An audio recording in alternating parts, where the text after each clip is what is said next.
everybody. Welcome to episode number 8 of On the Flank. I am your host, John George, alongside Joe Kirkpatrick. Say hello, Joe. Hello, everybody. And when it comes to analysis, we are On the Flank. This is, of course, a weekly competitive Overwatch podcast. I guess Overwatch in general, too. We talk about some fun things. In fact, the first piece of news we talk about is a pretty fun thing. But this is, I'm going to come out right away, say it. This is going to be our shortest episode, based off our rundown. Almost nothing new this week. So just no news whatsoever. We got a bunch of Michael Halo of Thoughts, all bench mob. We got a bunch of their rumors for their rosters still. Nothing official yet, which we are finally caving in and talking about some rumored rosters today because we just have nothing to talk about. No events, barely any news. Most of our rundown is filled with topics. I'm excited to talk about these topics, though. You excited, Joe? Yeah, it's going to be a good show. Then let's get into it. Let's start off with the news. Fun piece of news. Like I said, this Joe just added this to the rundown because it almost was just announced pretty much. Lucio O's in-game cereal, right? Only in Overwatch. Wrong. It's Insert real. Voice line here. Yeah. Wrong. It's gonna be real. Yeah, that's right. Kellogg's. It looks like Blizzard partnered up with good old Kellogg's, a cereal brand, to make Lucio O's a real cereal. December 3rd, 2018 is when it's coming out. I'm looking at them right now. Green. They look like green and yellow Fruit Loops. And the big thing is if you buy one of these boxes, you take a picture of your receipt, and you submit it into Blizzard. You get every time you level up, you get a little loot boost. So you get 2 loot boxes instead of 1 for the first 3 levels. So you just get 3 free loot boxes. That is a tough sentence to say. Joe, are you gonna buy a box of these Lucio O's? Yeah, I don't know. It's certainly tempting. You know, they've actually got but part of what lends credibility to this, because again, the first time I saw it only a couple minutes ago, but as that Blizzard's also got some promotions going on right now for, in fact, maybe even other Kellogg stuff. Like I know Pop-Tarts and Cheez-Its and stuff. You can go out and get loot boxes off of those. In case you didn't know that, now you do. But yeah, it looks cool. You know, like you said, green and yellow Fruit Loops. So not only will they make you healthier, but they'll also make you faster. That's just a known fact. Of course. I mean, green and yellow. Well, we'll make you healthier and faster. That's brilliant, dude. They should put that in the commercial. But yeah, it looks. I don't know what they taste like. It's on the box. It says Sonic Vanilla, artificially flavored. So I guess like vanilla. Which I like vanilla. That's my favorite ice cream, and some people call me plain because of that. But hey, I'll probably buy a box of these. Sugary cereal is not healthy for you, but I'll buy 1 box and I'll eat some. Because why not? Yeah, because why? And the in-game item sounds cool too. It's the first time we've seen something that isn't a loot box, really. I think ever, or like a loot box or a skin or something. But no, this is a different kind of bonus item. Yeah. And it would be cool to just like have this box. I'm definitely not going to throw the box away when I buy it too. It'd be like a cool sort of collector thing. I know like the loot, it says buy on the side of the box. It says you have to buy a Lucio O's cereal between December 3rd and December 31st. So I'm guessing that means it's like a limited time thing. Which makes me want to buy one even more because I like limited collector things. Which is why I'm tragically addicted to Nintendo Amiibos, because they barely sell any of those, which makes me want to buy them even more. So yeah, I'll buy a box of these. Hopefully they taste good. Let's just get like an Overwatch cereal for every single character too. You might as well. It's a new podcast. We're just gonna try the cereals. Of course, we've got nothing to talk about in the off season. I think it's pretty ironic that one of our topics later is about is about why the owl off season's so long. We're sitting here just nothing to talk about. Next piece of news. This one's a big one. Runaway, fan favorite Runaway. Um, there's been rumors. The latest rumor, and it's a big rumor, that the entirety of the Runaway roster is being purchased by the Vancouver Overwatch League team. Um, so so everyone thought Runaway, they're dead. They must be dead. But they've come out. They've told us that Contendies season 3, they're going to be back. Runaway is still going to, the brand is still alive. They're going to field an entirely new roster and bring it to Contender season 3. You like this show? You like the sound of this? It's gonna be cool, yeah. We heard that from straight from Flowervin herself. Did a Mm-hmm. stream, I don't know, end of last week or something. I didn't watch it, but that's essentially the rundown. Yeah, is that they're gonna rebuild with essentially none of the players that won this season. So yeah, it's gonna be cool to see, this organization, if not the team, that's really on an upward streak and has been doing really well, even before this season.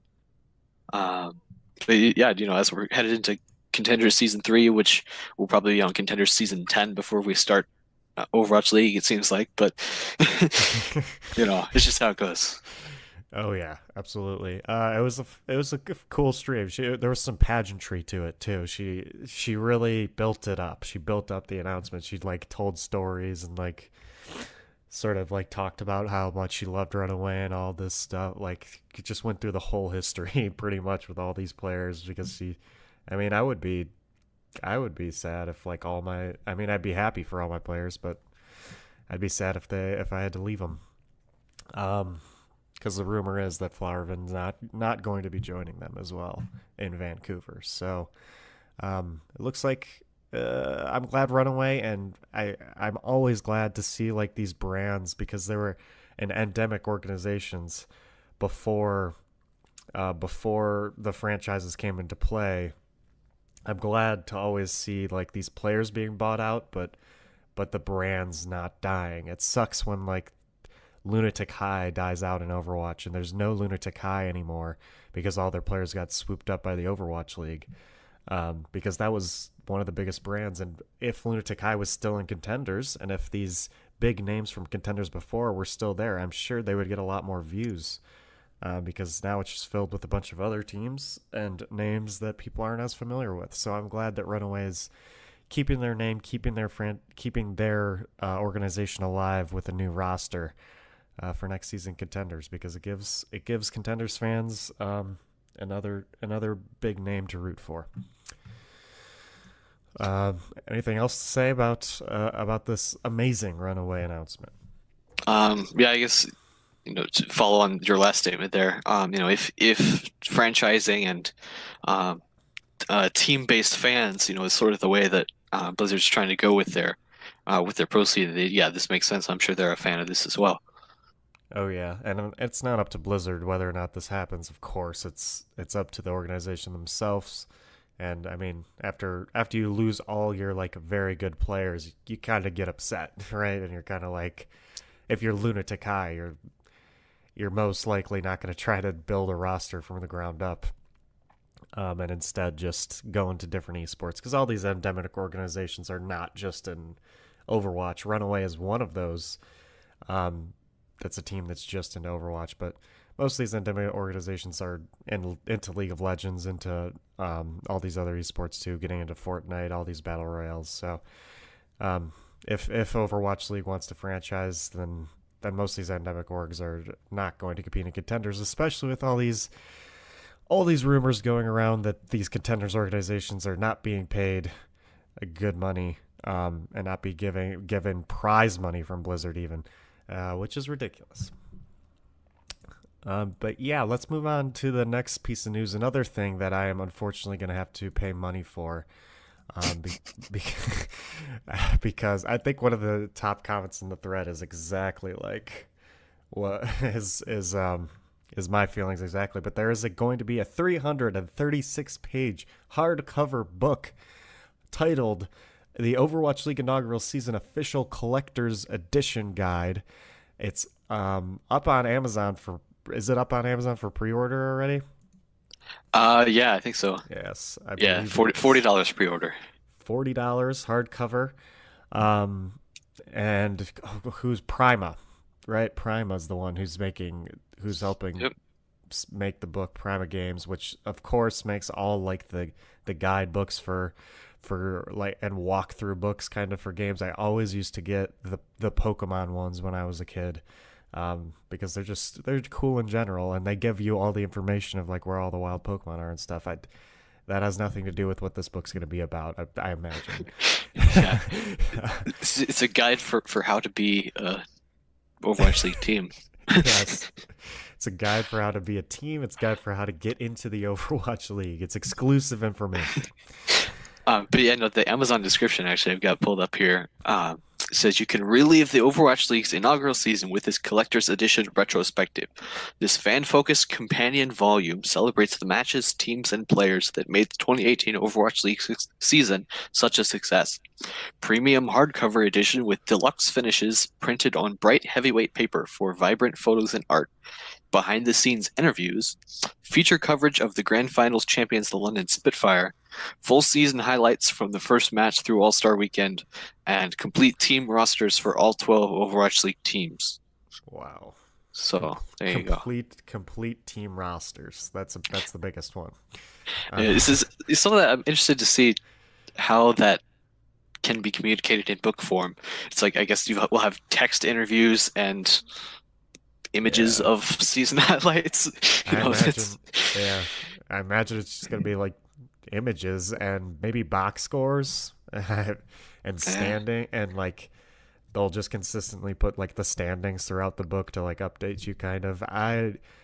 I feel like I've seen similar things in traditional sports, similar books in my like household because my family's like we're all big traditional sports fans. I feel like I have seen one of these um with normal sports, and that's where I'm getting the idea of like they just go through box score after box scores with images and pictures, but it's harder to communicate with Overwatch, obviously, with an Yeah. esport.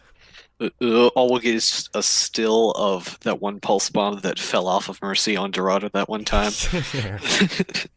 We're just left to remember. That would be amazing if they actually are able to get stills that can like tell me a story somehow.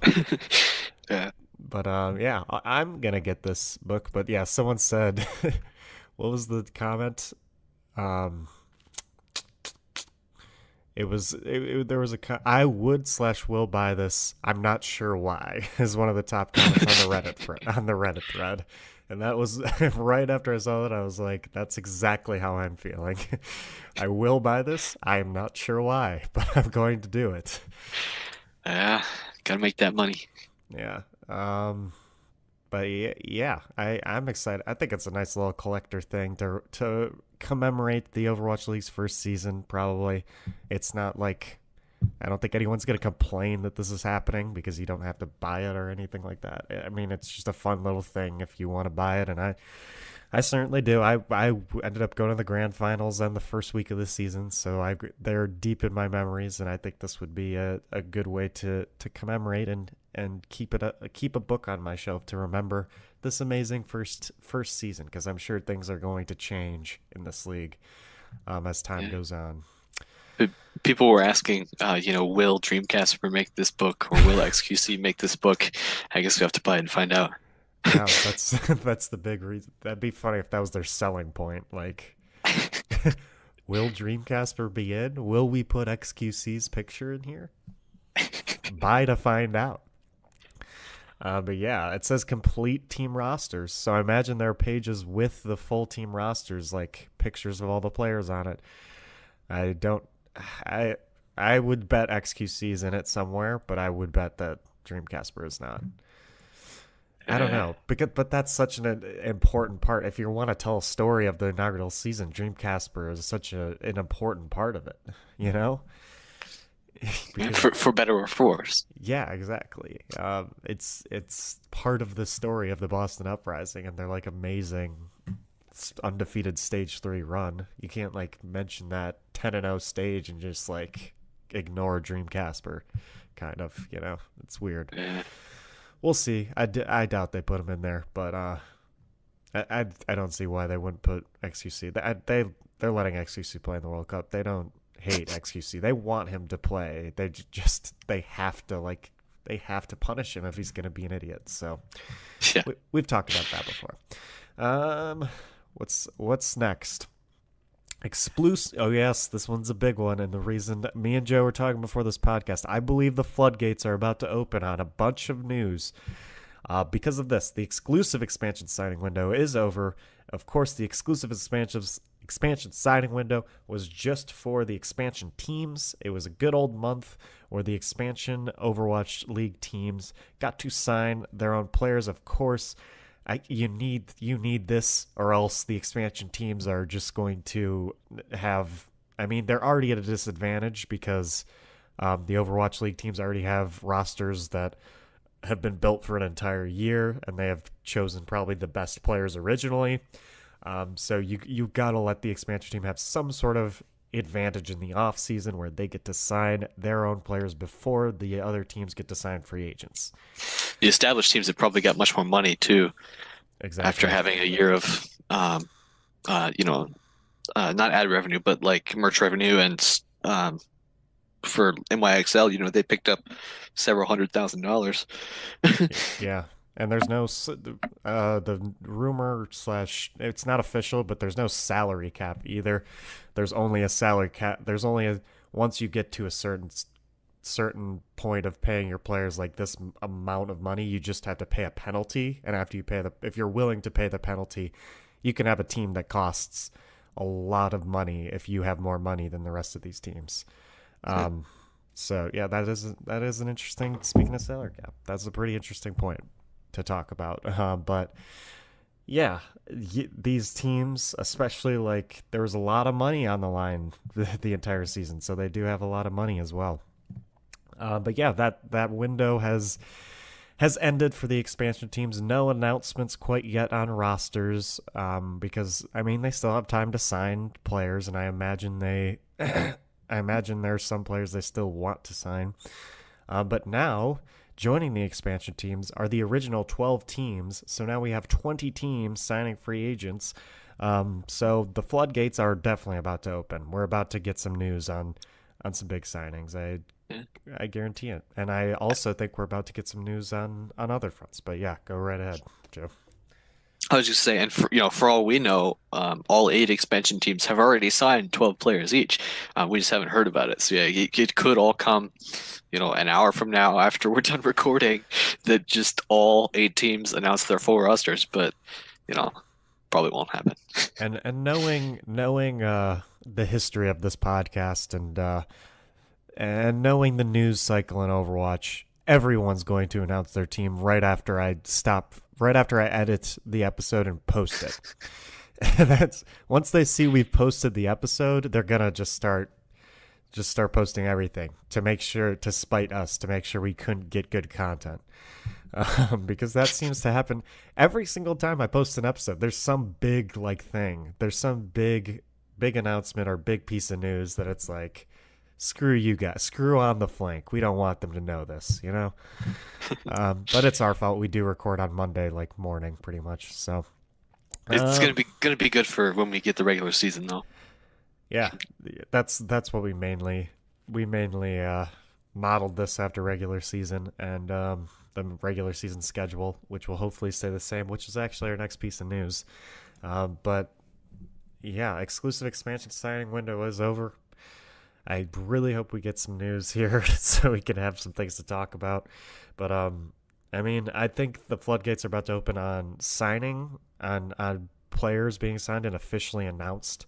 But I also think we're going to get some announcements this week. I believe it's going to be this week on some team colors, team branding as well. The Atlanta Overwatch team just made their Twitter account, and it is red to the brim.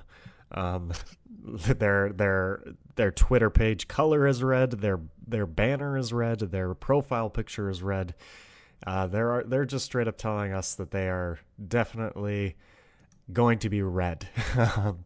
So I think that tells me that we're going to get some of that, because not only that, but I think we're going to get some news on the schedule this week. Like, we're about to talk about the outlines of the schedule that have been announced over in China already, but I think like the official schedule of like this team will play this team on this day should be announced pretty soon, which means we need some team branding for it to look all pretty, and for it to be easy for casual viewers to sort of to intake that news. But yeah, I've been talking a lot, Joe. Do you want to do the Owl schedule announcement? Do you want to talk about the bullet points on that list that we got this morning? Sure, yeah. It was, I think, probably earlier today or maybe late last night, depending on times, that OverwatchLeague.com in China posted several details about the Overwatch League Season 2 schedule. So, hasn't been announced in English yet, but obviously we have translations here. So, these are some of the things we have learned. First thing, new season. Season 2 will start on Friday, the 15th of February. That's Beijing time, so it'll really be, Thursday night, the 14th of February, 2019. And presumably that's not including preseason.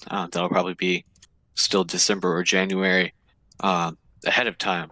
But so halfway through even February to get that season 2 started. As far as the actual structure, we're looking at still 4 stages, just like last year, of 5 weeks each. So that part hasn't changed. But because we're going from 12 teams to 20, the number of matches each team is going to play is going to go down. So we're only up to 28 matches per team. So if you're following along there with the math, that means on average you'll be doing 1 or 2 matches every week for a 20-week season. Yeah, so and like we reported last week or 2 weeks ago, we're still going to be keeping two divisions in the league, Atlantic and Pacific. So they're adding Paris, Toronto, DC, and Atlanta to the Atlantic division, and Vancouver, Chengdu, Guangzhou, and Hangzhou to the Pacific division, bringing the total each there to 10 teams. And then we have a little bit about the playoff structure. So again, still 2 divisions. The first place in each division will qualify for the playoffs. I don't know, but do you think that's the stage playoffs or season playoffs, or probably both? Season playoffs. Season playoffs, okay. So yeah, first place in each division will qualify for the season playoffs there at the end, followed by the next 4 by rank, regardless of the division. So that's exactly what they did for season 1. Right, and then the 2 division winners just got a bye in season 1. But in season 2, they're going to have 2 wild cards as well in the playoffs, bringing that total to what, 8? 8 teams, 2 wild cards in some sort of play-in. Yeah. Maybe it says wild card round after regular season. So yeah, probably they'll have to play in some way. I think I know exactly what that is, but I'll describe it after you finish the rest. Okay. Yeah, so again, bring that total to 8, which is nice. We won't have any buys. We'll have a little bit more playoff action. That'll be cool to watch. So yeah, then each week a team can play anywhere from 0 to 2 matches. So yeah, you might have a bye week. You might be playing 1 or 2 matches, just depending on the average. Mid-season breaks will be longer. Presumably that's between stages. Which is interesting because pushing back the start of the season and then spreading out the stages, hopefully that'll help with the players not feeling so rushed. Hopefully that'll also help with some of the interstage developments. They could have more putting more of a distinction between the two. We've talked a lot on this show about patches and that sort of thing, and maybe having more time in between those stages will help with that, help with some of the team's comfort. So that'll be, I think, in general, a good thing. And then All-Star Weekend, we actually heard a little bit about that. Said it will be during the break between stages 2 and 3. So actually mid-season All-Star weekend. And so then what's written here is it says, and I think the break will be longer. I don't know who I is, presumably the English translator. Um, The Overwatch League. but yeah, yes, the Overwatch It's League like, I think. in the first person, I think the break will be longer. So yeah, presumably that's the break between stages 2 and 3 to account for that extra week of, or weekend of competition. But yeah, so there's lots of stuff to talk about here. Yeah, so just a translation. We've got some stuff that was rumored. We got some stuff that was rumored that was wrong, and we have some things that we have never heard before. One of the biggest rumors that was that there was going to be 2 stages. That seems to be false now. That there's still going to be 4 stages at 5 weeks each. There was a rumor that there were going to be 28 matches per team. The rumor was that, or Nate Nancer straight up told us that there were still going to be only 2 divisions with 10 teams each. Um, and then as far as the playoff goes, I'll go into what, because I believe Monty has talked about this before, and I imagine they would do what because Monty said he proposed. Monte Cristo, of course, said he proposed this to them. I imagine they'll do what he has proposed, and that is a little wild card play-in game, as you're describing, which will be 4 teams. Whoever gets 7th through 10th in the regular season will most likely be playing in this wild card play-in round, where I imagine 7 will play 10 and 8 will play 9, and then the winner of those two matches will end up being in the wild card for the regular season playoffs and make the actual playoffs. So it's just a chance for the 10th and 9th seed. Basically, if it's there because teams are, of course, like we're mentioning, good on different patches, and if I don't know, the 10th and the 9th team are really good on the stage 3 and 4 patches, and they didn't do too well in stage 1 and 2, and they're on a roll and they end up getting 10th place, then they have a chance to prove that they are better than the 7th or 8th seed and end up making the playoffs, which I think is a fair way to do it, and better for the viewers in general. We would definitely like to see the best teams at the time make it to the playoffs. Any thoughts on that format right there before I move on to other stuff? Yeah, I mean it makes sense to me, both because of obviously more matches, more playoffs, more significant matches is a good thing. But also, we saw both number one and well, yeah, both number one seeds falling out in the first round. And some people were speculating that's just because they didn't have that edge of experience going into the playoff patch and that sort of thing. So in that one sense, that might also be helpful too, just for keeping everybody even in terms of matches played. Yeah. Just getting rid of the bye. Everyone hates buys because nobody knows if buys are like actually an advantage or not is the biggest thing. So, it's a big advantage in something like the NFL where everyone plays like there's no playoff series anyways. Everyone plays one game and it's home field really matters in the NFL. So getting that bye and home field is a good thing actually. But here in the Overwatch League, it arguably wasn't as good because these people didn't get experience on the new patch.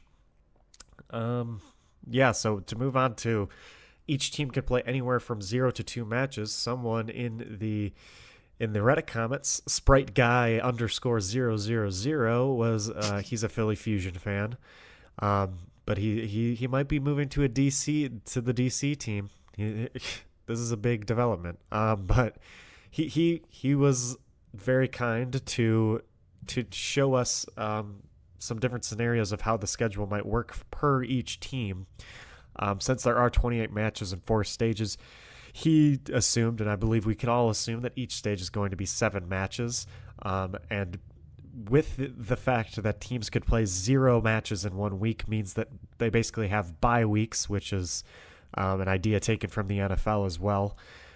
So bye weeks would be just a week where you play 0 matches, and according to his scenarios, either going to be playing two 1 or 0 matches a week, and you'll have 3 weeks where you're playing two matches, 1 week where you play one match, and 1 week where you don't play any matches at all is how things will most likely work, which is very interesting to me. I thought they were going to go with no bye weeks and more of like a spread out stage and 1 week per or one game per week, which I enjoy a lot more because a lot of people complained that having to prepare for 2 games a week was unfair and there would be sort of these matches where NYXL would go in preparing for a tough team that they had to face, like maybe Seoul, but then they would end up getting.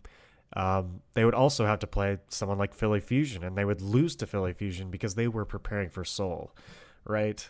So they aren't really getting rid of that problem for every single week. What do you think about this 0 to 2 matches per week? Yeah, so similar things to what you said, I think, just in terms of, that I think partly some of these changes they've made were to help the players, longer stage breaks and also things like this to have fewer matches in a week. I think, um, primarily, that helps the structure they've set up, but also, hopefully that's going to have some good side effects for the teams and the players too. Yeah, I mean, it's not too so mid-season breaks will be longer. Is a weird. There's always weird sentences and translations. Mid-season breaks will be longer because there's only one mid-season break, and that's between stage 2 and 3. So breaks doesn't make too much sense to me. Um, but I'm imagining they mean stage breaks. Yeah, Um, that's what I would assume yeah. because we had a week in season one, but Yeah. I would rather it just be if they had to make a break longer, I would rather it be between stage 2 and 3 and have the All Star weekend. I don't know. I think the off season is a very nice break overall for the players. I think I don't know. I don't know how much I like this change already before just testing the waters on seeing okay, did this long off season help you like recover and get ready for the next season? I'd rather like I'd rather them before deciding we need more breaks in the middle of the season go through what they thought was going to help players more, which was the long off-season break that they originally made, and see if that is helping at all. Because we're halfway through the off-season at this point. I feel like, and it's probably fair. yeah, I think. I mean, the entire reason you made the off-season so long was for this reason, but you're not even giving it a chance at this point, kind of, which is interesting to me. And we're about to talk about long off seasons, and that's our next topic, actually. Unless we could go into that right now. Actually, I don't have too much to say about this format stuff. If you have anything else to say, I don't think so, no. Other than, I guess we might get some more details when it is posted in English. Something that might be cleared up or elaborated on, but we'll just have to see. yeah, we might get like exactly how long these mid-season breaks will be and stuff like that. Maybe some more details, but yeah, there was a post today by Fake Joker 1998 on the Overwatch competitive Overwatch subreddit that I thought would be a nice little topic to talk about. He basically asked why the off season for Overwatch League is so long. He mentioned League of Legends and Dota 2 both only have 2 to 3 months off season. And honestly, League of Legends doesn't really even have 2 to 3 months. They have one. They have about 1 month. He even puts the sports model there, where from January to April, it's end of January usually. League of Legends has their spring season. Then in May they have their mid-season invitational, which is a world tournament, and then from June to September they have their summer season, and then October to November is their world championship, and then their off season is December. So I guess his question was why the Overwatch League's off season is so long when all these other games are doing are just going year round. What do you think about the long off season of Overwatch League so far, Joe? Yeah, so part of it, I think is that they're trying to go. Again, it's another example of the way that Blizzard is shooting for a type of, more physical sports type model, right? That, yeah, some of these other esports have really short off seasons, really trying to spread out as much as possible their content to keep people engaged all the way throughout the year. Whereas if you get something like the NFL, that they've got a pretty long off season, relatively from the winter all the way to late summer. Um, so that in that sense they might be shooting more towards that type of model. On the other hand, I think um, we talked about some of the layout of season two, and I wonder, perhaps in response to some of these types of complaints, or maybe it's just a change that they wanted to make. But I think season two is probably going to end up having a shorter off season between seasons two and three. Again, with the delayed start into February, longer breaks in between. You might go um, more time, maybe right up until World Cup season. Um, that just depending, for all we know, they could change around the World Cup schedule a little bit. Although I guess they sort of build that around BlizzCon. Yeah, so I think that, like you kind of alluded to, they're probably not done iterating yet on this. I wouldn't think. Just like they're still not satisfied with the localization. If they've got a goal in mind eventually, whether that's season three, to do local stages, whether that's season four. But they're headed towards some of these goals over time. Yeah. So that's a good thing to bring up too is the localization because I think that goes well with how they structure the season as well. But let's see. I just counted it out in my head. 5 months off season because it ended in July. But I don't know if you count All Star game as off season or not. Of course, that was in August. So if you do count the All Star, it is 4 months. If you don't, it's five. Um, and I think that's a good amount of off season. The main point I was gonna make, and I commented on this post, was not necessarily even. I mean, player burnout is a big thing, obviously, that we always talk about, but we never talk about fan burnout because I mean, everyone assumes like the fans would want this to be going on year round if they could have it. I'm one of those fans that actually doesn't say that because my favorite league is the NFL, and one of my theories I've had for a while is it's my favorite league because it only lasts September through January, which is the shortest season of any sport. And you have like 7 months of off season and anticipation. Honestly, anticipation is one of the most underrated feelings in in life, in life in general. Especially nowadays with the internet and immediate satisfaction that we get from everything with binge watching, with all this stuff. We don't have to wait a week for new episodes of shows to come out anymore. We get them right away. Anticipation is almost dying, and with esports, there has been barely any anticipation. Because of things like League of Legends that last the entire year round.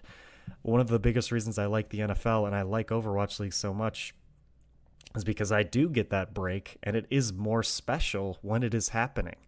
The fall, like the NFL's, I don't think the NFL did this on purpose. It's because of it's a terribly rough sport. But because they're only 4 months of the year, 5 months of the year, fall has literally been embodied by football now because of that. And I get excited for fall just because I know football's going to be back.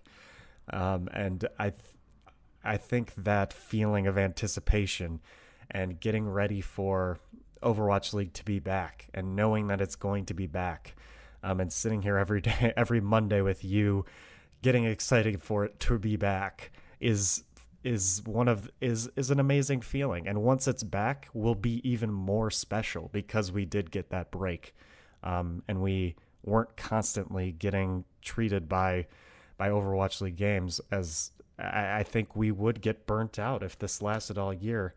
And I think the League of Legends example is a great one because honestly, the spring League of Legends season means almost nothing.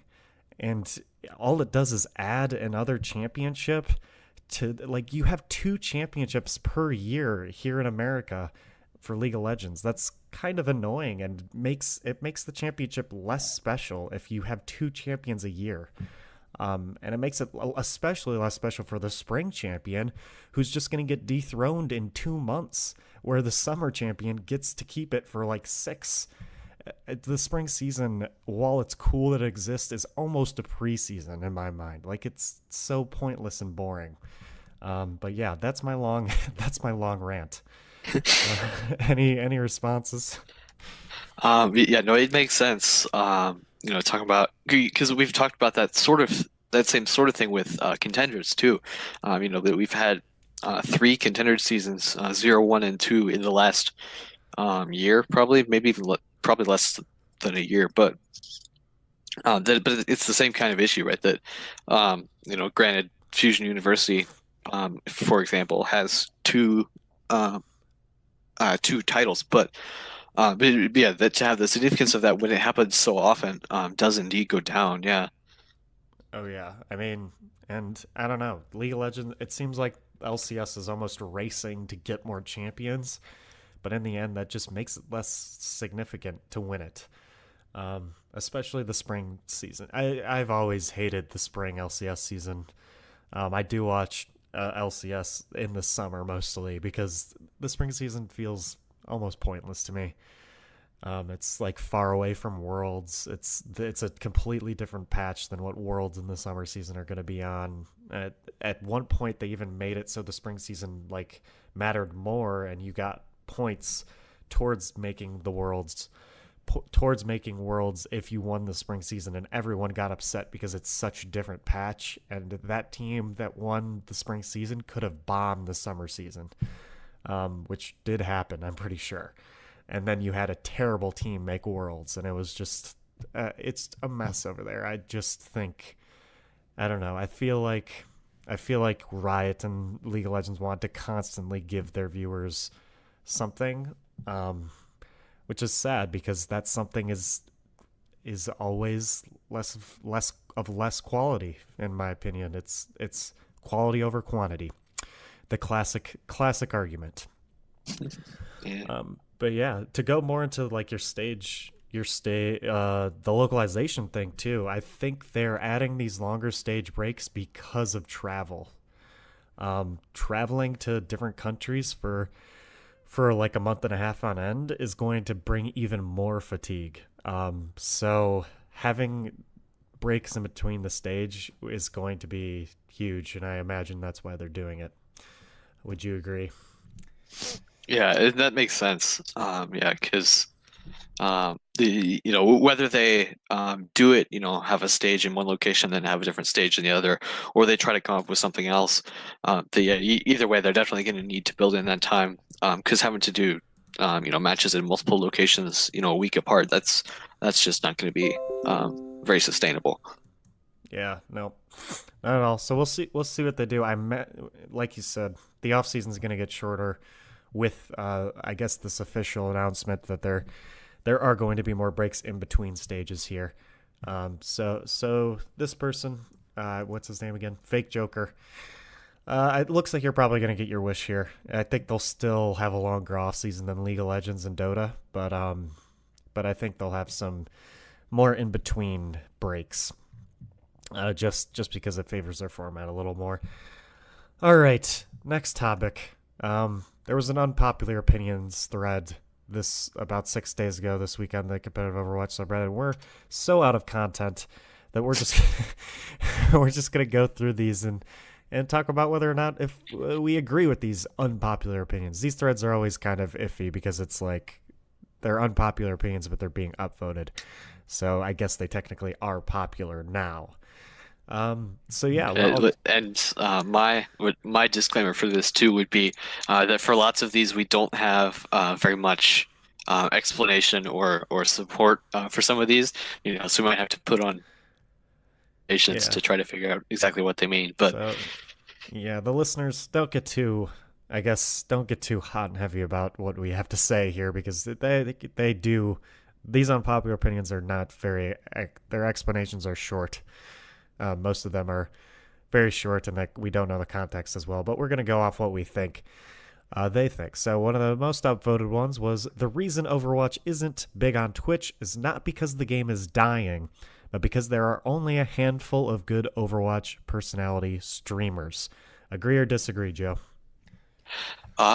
well, I guess I'd say I don't watch Overwatch very much on Twitch at all, but I do follow competitive Overwatch and play it frequently. So I guess I agree.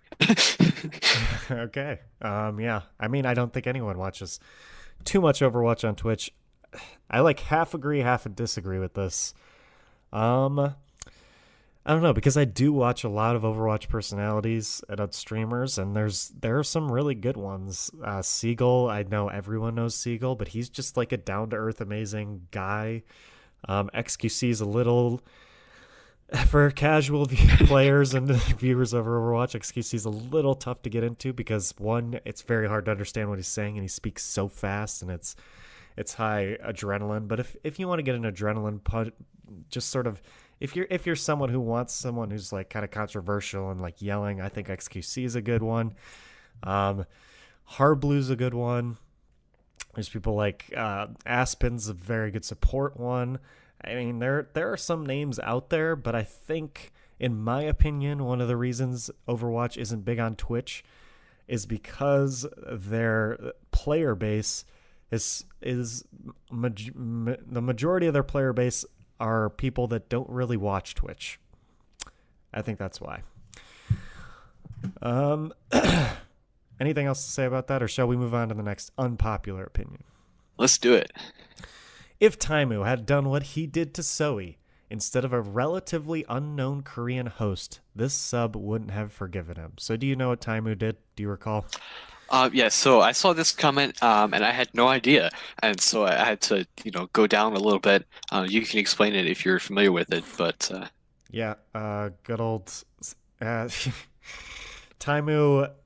I recall this in Apex where Taimu he joined the Twitch chat, and he was talking. He was being very sexually promiscuous and kind of rude to one of the Korean hosts of Apex, who was a female, and I can't remember exactly what if how long he got banned for, or if he had to pay money or what happened. But it was very. If it had happened in the Overwatch League, he probably would have got a very similar XQC treatment. For what XQC, of course, because XQC did a very similar thing and with his tryhard in the Overwatch League chat during the game while Malik was on there, of course. So yeah, that was a while ago, but I agree with this unpopular opinion. If Taimu had done this to somebody people were more familiar with, I believe people would not like him as much. If he had done it in the Overwatch League, I believe he would have got suspended for a little bit longer, and I believe he would have got punished a bit more. It was a pretty atrocious comment and a pretty rude moment for Taimu. I mean, he's grown since then. He hasn't done anything, but yeah, I think if it happened this year in Overwatch League, things would be very different. What do you think? yeah, I'd agree with that definitely. Sorry for these coughs. Allergy season. um, Unpopular opinion? Question mark. Okay, I really love this game, but the community pushed me away. Not because it's toxic or anything like that, but because 95% of the time this community is a circle jerk complaining about things. No matter how long a break I take, whenever I come back, everyone is still busy complaining about the same stuff. Do you agree with that? Hmm.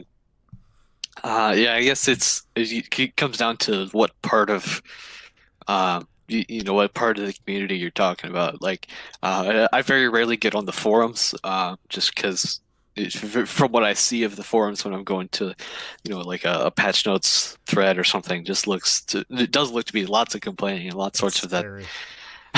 I don't know how Jeff goes on the forums without like being severely depressed because every post is nerf this, buff this, and it's scary depressing.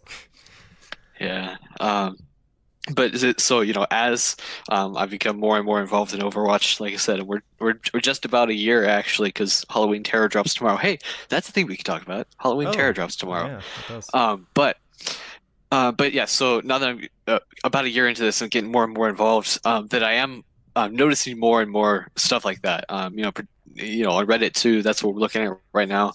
Um, but where am I going? Yeah, so like for example, Brig is the example I can think of.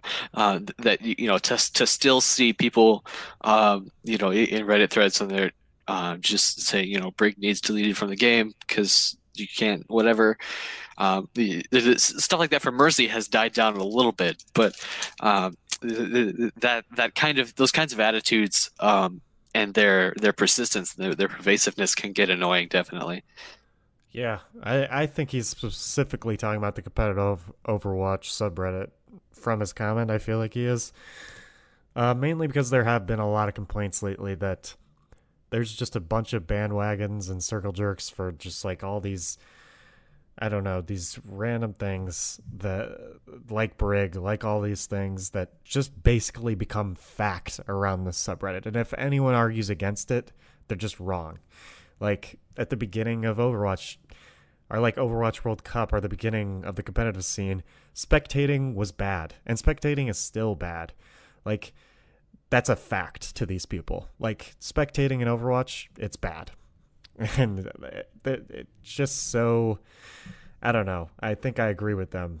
That I agree with this comment that the subreddit can be very unwelcoming to new ideas. And very unwelcoming to the idea that some things are fine in the game and Brigitte is needed in the game to counter dive, and there are some people that play Mercy in this game, and it's I don't know it's a very weird place. Let's read let's read one more. How does that sound? Let me find a good one here. Yeah, a lot. Oh my goodness. I've just scrolled through 5 comments about how this sub doesn't know about game balance. So yeah. I just saw a funny one that said if XQC had a father figure, he'd be the best tank in the world. And all the comments are oof. How about this one? I hope Fissure doesn't find success with Soul. So I think this is a good topic to talk about. Fissure and his big meltdown at the end of the season with the LA Gladiators and his attempt to cover it all up. What did you think about Fissure's personality by the end of the season with all that stuff happening? Yeah, there were clearly lots of things going on in that situation, definitely. Um, like you said, from Gladiators in the playoffs, now to the trade and trade confirmation, um, and talking about uh, talking about the opinions of Reddit. There's comments on here that says, he went from universally loved to majorly disliked by this community so fast, which I would definitely agree with. Yeah, I don't necessarily know if that means, or if I would go so far as to say that he doesn't deserve to be successful on this new team. Certainly there's definitely justification that can go on with that. Like for example, talking about we're talking about team identity and nationality and that sort of thing, and for Fissure going to Seoul to play on a Korean team, there's something to be said for that. But yeah, I don't know, he's certainly damaged his reputation, I think, with the stuff there that happened at the end of season one.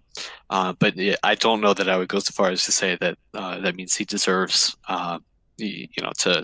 to not have the success that that he very likely will. As with what we know about him as a player.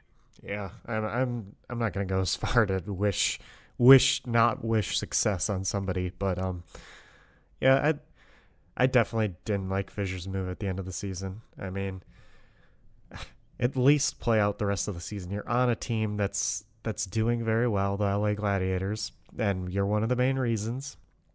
And you guys have a very good chance in playoffs to move on possibly and go to the grand finals in New York. But you as Fisher, you decided you wanted to go to Seoul before the season has even ended at this point. So there's no point in trying during the playoffs, the most important time of the year. And then he goes around trying to cover up that he wasn't reacting like this and this, but it's all kind of a lie in the end. And I think there was a moment where Fisher was doing AMAs and he was making like so many posts on the subreddit that everyone was like, okay, how can we not like him? He's clearly like he's telling the truth. He's a good guy.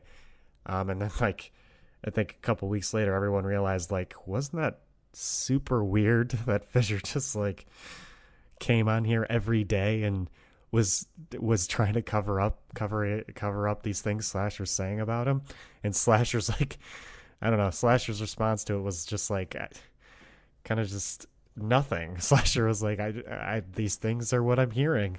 Like Fisher's the only person that's telling you guys different. Of course he's gonna tell you guys different. But yeah, I'm not gonna wish that Fisher doesn't have a successful season with Seoul whatsoever. I think having a good Seoul dynasty team is what is great for the league. But yeah, I'm not the biggest fan of Fisher anymore after what he put the Gladiators through at the end of the season when they had a good chance to possibly make the grand finals. So he could have just stayed with them for 3 more series against teams. Like all you had to do was stay with them throughout the playoffs and possibly get paid even more money in Seoul if you take them to the championship, right? So It's true. yeah, a bit of an overreaction for Fisher. I think we're deep enough into this podcast that we don't have to cave in, Joe. We don't have to talk about the rumored rosters. We did it. Are the listeners gonna feel bad now that we've teased them? And Well, guess what? Guess what, listeners? Now, when the official news actually happens, it'll be news. it'll be actual news, and we can talk about these teams officially picking up these players officially. No rumors. That's fair. That's fair. And we can go in like one by one. We can have a good time. Yeah, I'm sorry we teased you, listeners. But yeah, we'll talk about that once it happens, because we are like an hour into this podcast at this point. So let's just finish it off with Halloween Terror, because that is coming out tomorrow. We're in the Halloween spirit. Good old Junkenstein is going to return. We had some new skins teased on Twitter. I know you were a big fan of a little Farah skin that was a tease. Do you want to go through these skins they've teased so far? Yeah, we've seen 6 so far for this event. There might be a few more than that, which will be cool that we haven't seen. Um, but yeah, so I think the first one was Doomfist, Swamp Monster Doomfist, legendary skin. Mm-hmm. Super cool. If you saw the Shape of Water, you'll be very familiar with the Swamp Monster Doomfist skin. Widowmaker has one that's just called Spider, which is like Widowmaker but even spiderier, because that's a word. I think that's an epic skin too, so it'll be a little bit cheaper for you. Moira has one, Banshee Moira. That's what that is. So again, going with the cryptid type of Halloween monster theme. That's cool. She gets all dark and greenish and brooding looking. That's a good one. Farah, I think, was next, which is my favorite out of these 6 skins we've seen so far. What's that skin called? Let me see if I can find it. Enchanted Armor, Farah. Legendary skin. And she literally just becomes a suit of enchanted armor. There's actually nothing inside. She has no head when she takes the helmet off. So that was it's gonna be really cool. It shouldn't really affect much of the gameplay, because she does wear the helmet at all times during an actual game. But the look is really cool. The effects kind of remind me of Cold Heart in Oh terms of yeah. like the blue flame sort of going on around her head, but there isn't a head there because it's an enchanted suit of armor. And then we have Jack-o'-lantern Hammond, Jack-o'-lantern Wrecking Ball, I guess, Yeah. which is super cool. His face is kind of creepy because he's wearing like this mask with a big painted on face, kind of like Bowser Jr. kind of Yeah. in in the little rolling Yeah. mech suit. Reminds me of like Scarecrow from the Batman series Yeah, that too. from Batman Uh, Begins. Yeah. when I first saw it, I was a little concerned because like I thought it was actually his face doing that, but no, it's like painted over or he's got like a mask or something. Yeah. Um, and then last one just came out like a few minutes ago. Is Undead McCree, which is funny because there's the Shanghai Dragons player Undead who played McCree a lot, but Undead McCree, which is super cool. He's got again sort of a bony mask. His belt buckle that normally says BAMF now says DAMF, which you can extrapolate as you will. Um, but anyway, it's just another cool skin. Cool skins. I mean, Halloween Terror always gives us the coolest skins, in my opinion. Um, yeah, they're cool, scary, spooky, even. Um, yeah, I really want that Farrah skin, even though I never play Farrah because that's probably one of my favorite skins in the game. And she has some really good skins too. Yeah, she definitely does. But yeah, I'm kind of disappointed that none of the other characters' skins that they've revealed so far are characters that I played or that I play. But I can't complain. I play Diva and she gets all the amazing skins. Yeah. But yeah, anything else to say about Halloween Terror? Or shall we close this episode out? No, I think that's basically it. Yeah. Yeah, I'm excited. Another event. But yeah, this has been On the Flank, an episode filled with topics and barely any news, but we should be getting news very soon. As far as social media goes, if you want to follow our personal Twitters, you can follow me. I'm at JWGeorgeIV. And Joe is at Kirkpatrick_Inc. INC. Our show has a Twitter, On the Flank Show. We have an email if you want to email us some topics that you'd like us to talk about. It is ontheflankshow@gmail.com. Of course, you are listening to this in some way, but if you want to listen to it in a different way, you can find us on ontheflank.podbean.com. You can find us on my personal YouTube, which I've linked on my Twitter. It's just John George. You can find us on iTunes, the podcast app on iPhone if you have an iPhone, or you can find us on Spotify. Which we've been tweeting out the Spotify links now, which I'm happy we're on Spotify. It's a good podcast place to be for Spotify subscribers.